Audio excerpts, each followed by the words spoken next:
Joining us now, Steve Cortes. Steve Cortes, Senior Strategy Policy Advisor, Trump-Pence 2020. Steve, great to have you with us, man. Good morning, John. Thanks for having me. Steve, always good to have you on me because we got 49 days to Election Day, and then, of course, after that, they'll be trying to steal it over and over and over. So, but that's for another time. Right now, Steve, I want to talk about the article that you just published the other day that I thought was pretty spot on, and I was hoping that you elaborate. You basically said that the media is gaslighting America on Joe Biden's coronavirus record. You want to give us a little insight into that, Steve? You bet, absolutely. And I posted this article at the National Pulse that the media, CNN in particular, but the media overall, is trying to gaslight America. They're trying to convince us of something that clearly isn't true, something we know isn't true, and yet they push this lie, this myth upon us anyway.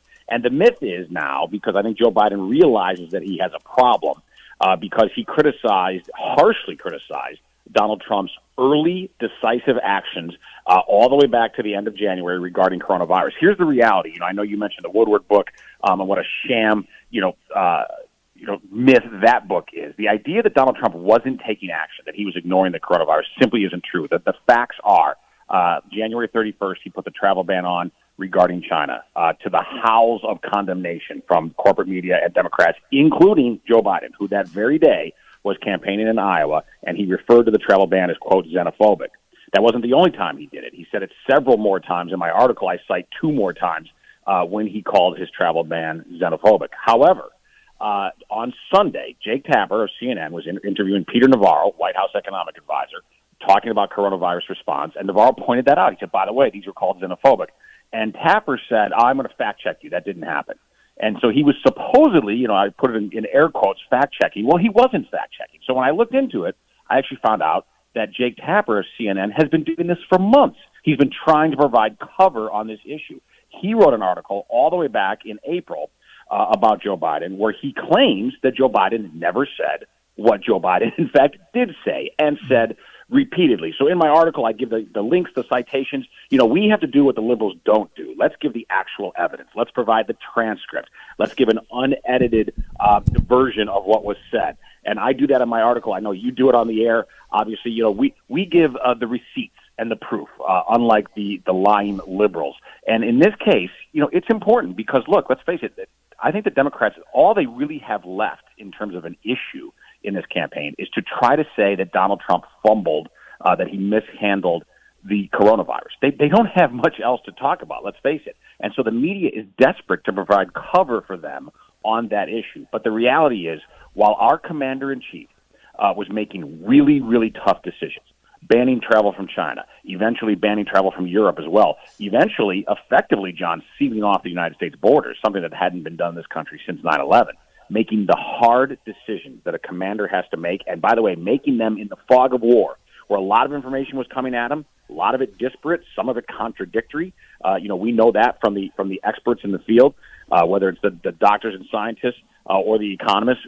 What he did was synthesize all of that information, cut through, make forceful decisions, and he clearly made decisions that have protected the American people. That's the reality. We can't let Joe Biden or his media allies like Jake Tapper get away with lying to the American people about it. Well, Steve Cortes, how do they just make up the fact that Joe Biden didn't say on the day that President Trump banned travel from China that he didn't call it hysteria and xenophobia, when right here, you got to write in the article, clip is live, he said it campaigning in Iowa, and let me just read it to you.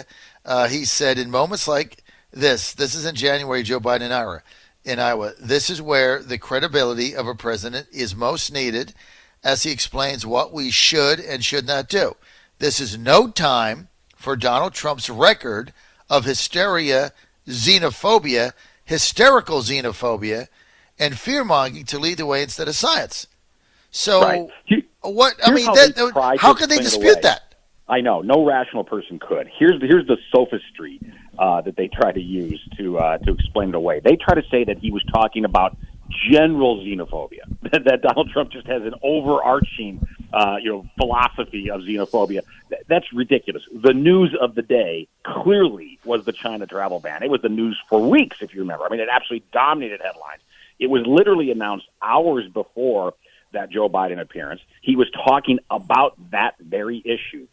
It's ludicrous. It's a complete leap of logic, or really illogic, to presuppose that he was talking about anything other than the travel ban. But just to build my case more in the article, I'm like, okay, even if you don't accept that, and I don't think any rational person could reject that evidence, but if somehow you can't accept that evidence, I'm going to give you two more instances, both of them in writing, so it's not a slip of the tongue, in writing, where he directly responded to the president. The president was talking about the travel ban, and he responded with the term xenophobia. So, they're dishonest, obviously, John, and they want us to suspend our reason.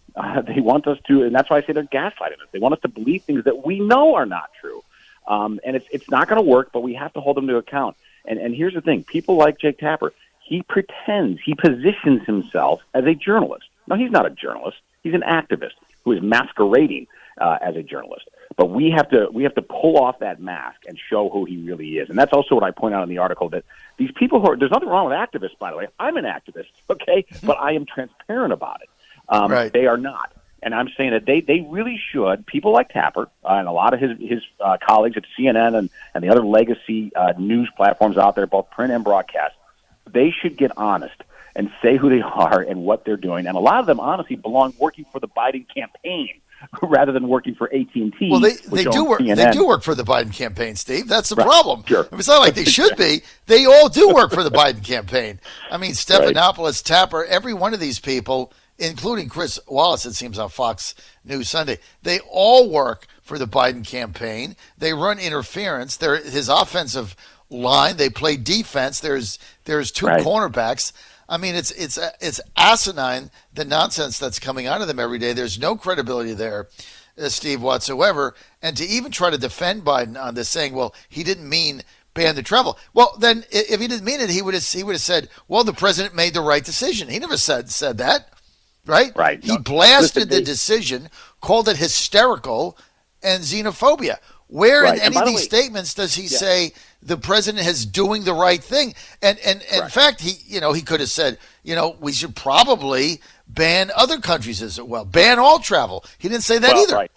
And I was going to say, he had similar statements about Europe when we banned travel from Europe. And I didn't include that in the article just because I wanted to stay focused, because what Tapper and Peter Navarro were talking about was China specifically. So I kept this article to China. But he said similar things about Europe. Believe it or not. I don't know. I guess the president somehow is xenophobic against Europeans. That's really a new one, that he hates Norwegians or something. But regardless, my point is, Biden, it's easy to sit in the cheap seats and take pot shots at a leader who is in the middle of a biological war. And that is the reality. We were hit with an epidemiological Pearl Harbor. Okay, and it came from the Chinese Communist Party. Donald Trump is not responsible for the virus. Neither is Joe Biden. Neither is any American.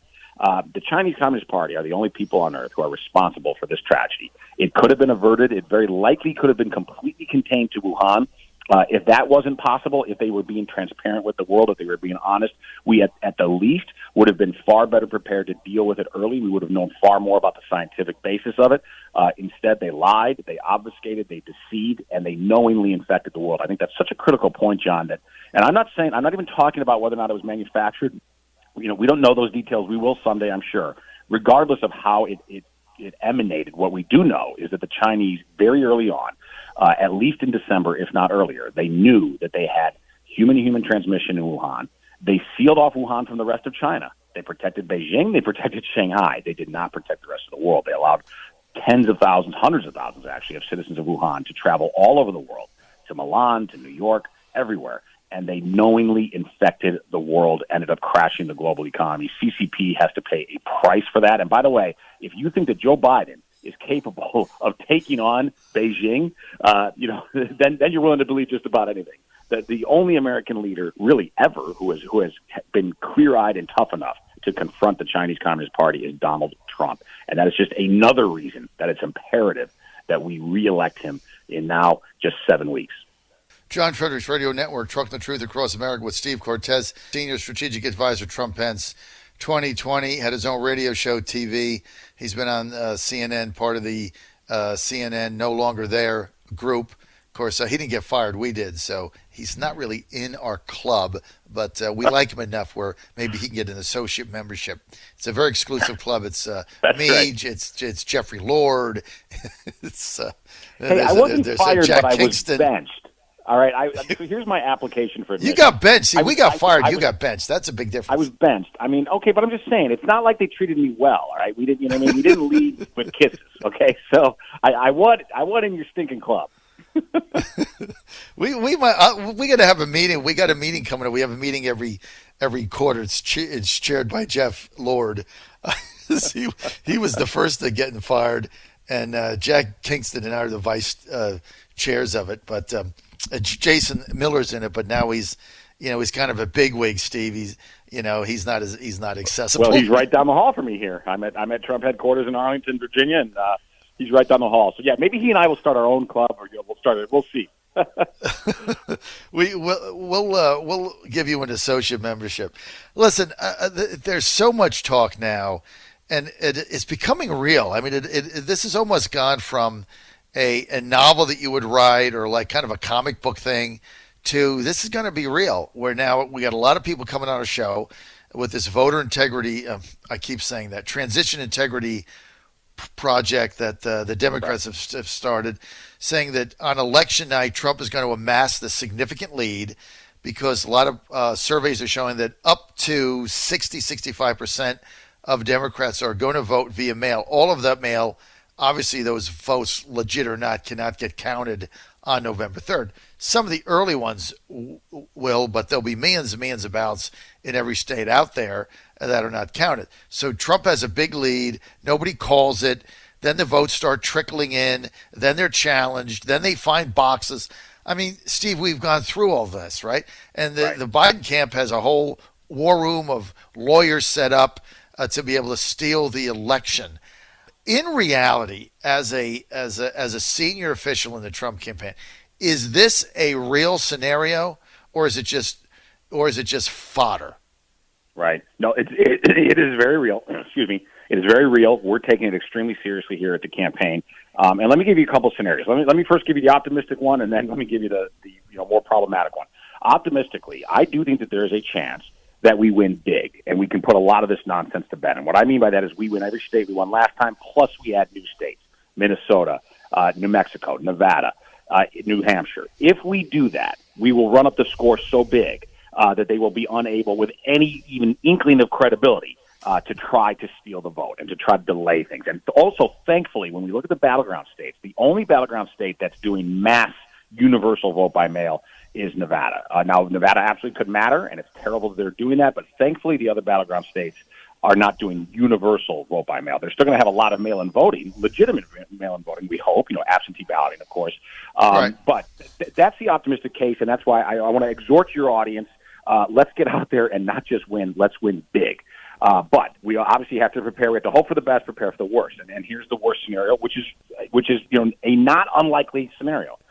Which is we win, but we don't win massively, or we win roughly the way we did last time. And in that scenario, I think you are 100% right. That the Democrats have already telegraphed. I mean, we don't have to guess. They have telegraphed to us what they're going to do. They're going to try to delay decisions. And a lot of these battleground states, unfortunately, have Democrat governors and have Democrat secretaries of state. And in the United States, we really don't have a national election. We effectively have 50 separate elections.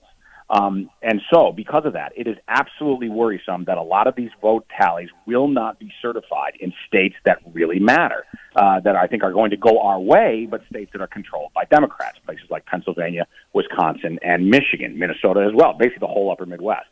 So in that scenario, here's what the Trump campaign will do, a few things. Number one is we also have a team of crack lawyers. So Biden's not the only one assembling a legal team. We have a team that is ready to go. We will litigate wherever we need to. And that will be, a critical part of our strategy. But number two, we are prepared to continue to effectively campaign through and past Election Day. And what I mean by that is people like me, the media operation is going to be key. We're going to have to take to the airways. We're going to have to perhaps still act as though the vote is live, even though it isn't. We're going to have to act that way because, John, I fear that to some degree, we're going to have to win twice. We're going to have to win the actual election, and then we're going to have to convince the American people that we won the election and that we won it legitimately. It shouldn't be that way. It's a massive problem, something that I think we really need to address for the next presidential election in 4 years. It's too late now to change a lot of those practices, unfortunately, only 7 weeks out. But again, scenario A is the optimistic one. Folks, let's just win big. Scenario B, if we have to fight, we are prepared to fight. In the Trump campaign, we have the plans in place, as I said, to continue campaigning effectively through the whole month of November if we need to solidify the win that we're going to have on actual election day. Steve Cortes, that's a fascinating analysis. So it's November 3rd, we're winning, but the Trump operation, the media campaign, all of us have to stay engaged. It's not like last time where November 5th we take a week off. We have to stay engaged. And then don't plan your vacation, John. I know. It's interesting what you just said is we're going to have to win twice, because then we're going to have to win the PR war that indeed we did win the election. Because I just had Raheem Kassam on, and I know your article was posted on a national site, and he's absolutely convinced that the Democrats are going to force some of a kind of a commission. Republicans are going to cave like Mitt Romney and give the thing to Biden. And so these are real scenarios that in your lifetime, Steve, you've never thought you'd even be having this discussion on the air, let alone in talking about it at a campaign meeting at your headquarters. It's unbelievable. It's crazy, John. Right. But again, too, I'm probably a bit more optimistic than our common friend Raheem. I'm probably a little more optimistic that we can win big and put a lot of this to bed. But it's crazy that we have to plan for it and think about it, but we have to. It's the responsible thing to do, and I will guarantee you, those of us here at the campaign, we are focused on it. We are budgeting for it. We're planning on it. And if we have to win twice, we're going to win twice because we've got to save this country. Let's win big. Steve Cortes, thank you for being with us. John Fredericks